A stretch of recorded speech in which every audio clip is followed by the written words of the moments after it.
Coconuts are endemic in most tropical countries like the Philippines. Not only is it part of the daily diets of many people, but there's also an endless list of products and byproducts derived from its various parts.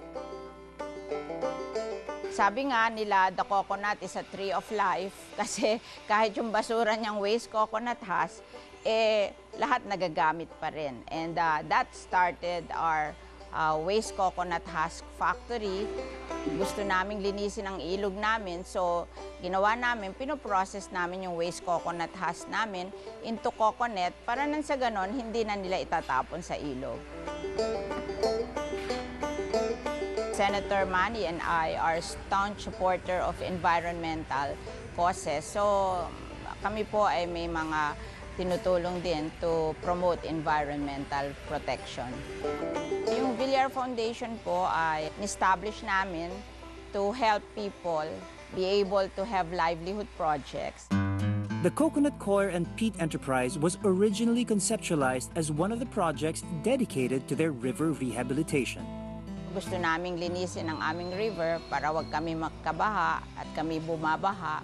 Nakita namin na yung river, kaya bumabaha, tinatapon ng mga tao yung mga basura. And one of the items na tinatapon nila would be the waste coconut husk. I met a certain professor, si Dr. Arboleda of Bicol University, and he invented the Coco Coir machine which we have here.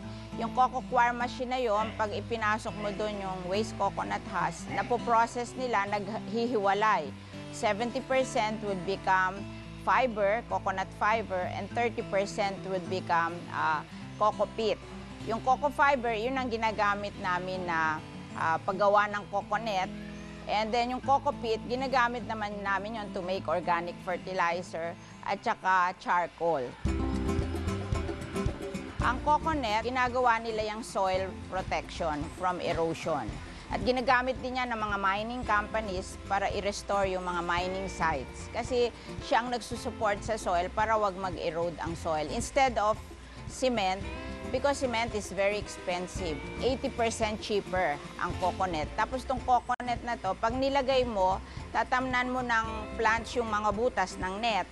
And then this net would decompose in 3 years. Pagkatapos noon, matitira yung mga plants at sila na mag-hold ng soil. Paggawa ng coconut is very labor-intensive. Para ma-weave mo yon into coconut, you have to employ 26 na twiners, 13 weavers, at saka 3 ang nag-operate ng machine. So in all, 42. For every machine that you establish, you can employ 42 families. Remember, not people. Families, kasi they help each other. Kasi nakita mo dito, pag twine, dalawa yon, yung nanay at anak, or magulang or anak, they work as a family. And they get paid by piece. Kung ano yung magawa nila, yun ang binabayad sa kanila. And in Las Piñas, we have 5 decorticating machines. So we employ 210 families. Pagkagaling sa decorticating machine, pinatutuyo nila bago nila ito twine dito. Ito ang twining machine. Yan. Parang gagawin siyang parang lubid. And then yung lubid na yon, ito yon. Pag winib, ito. Iba yung bayad sa lubid, iba yung weaving. Pagkatapos magawa yung lubid, gagawing net.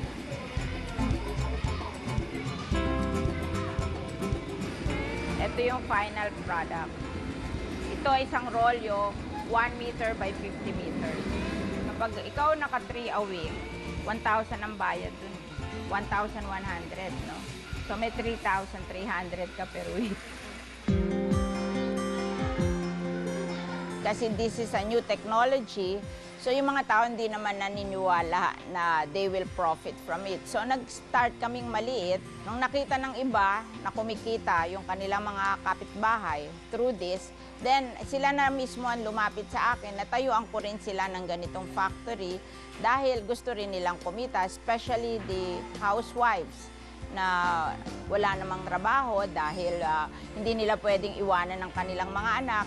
wala silang mga katulong. Ang ginagawa nila, dinadala na rin nila yung mga anak nila dito habang sila'y nagtatrabaho. And sometimes, pag hindi naglalaro anak nila, nakakatulong din sa kanila. So it's very good. Kaya ito, barangay-based because I want the people na working here to just walk.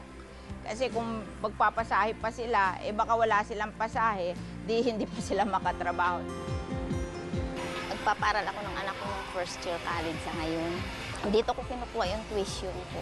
Yung tuition na binabayad ko sa eskwelahan ng anak ko. If we want to develop inclusively or yung economic development ay bababa sa mga mahihirap, then these are the kinds of livelihood projects that we have to establish, something that very practical and poor people can come here and work. Aside from the Coconut Coir and Peat Enterprise, the Villar Foundation also has many other recycling efforts. Aside from this, meron kaming factory ng waste plastic into school chairs.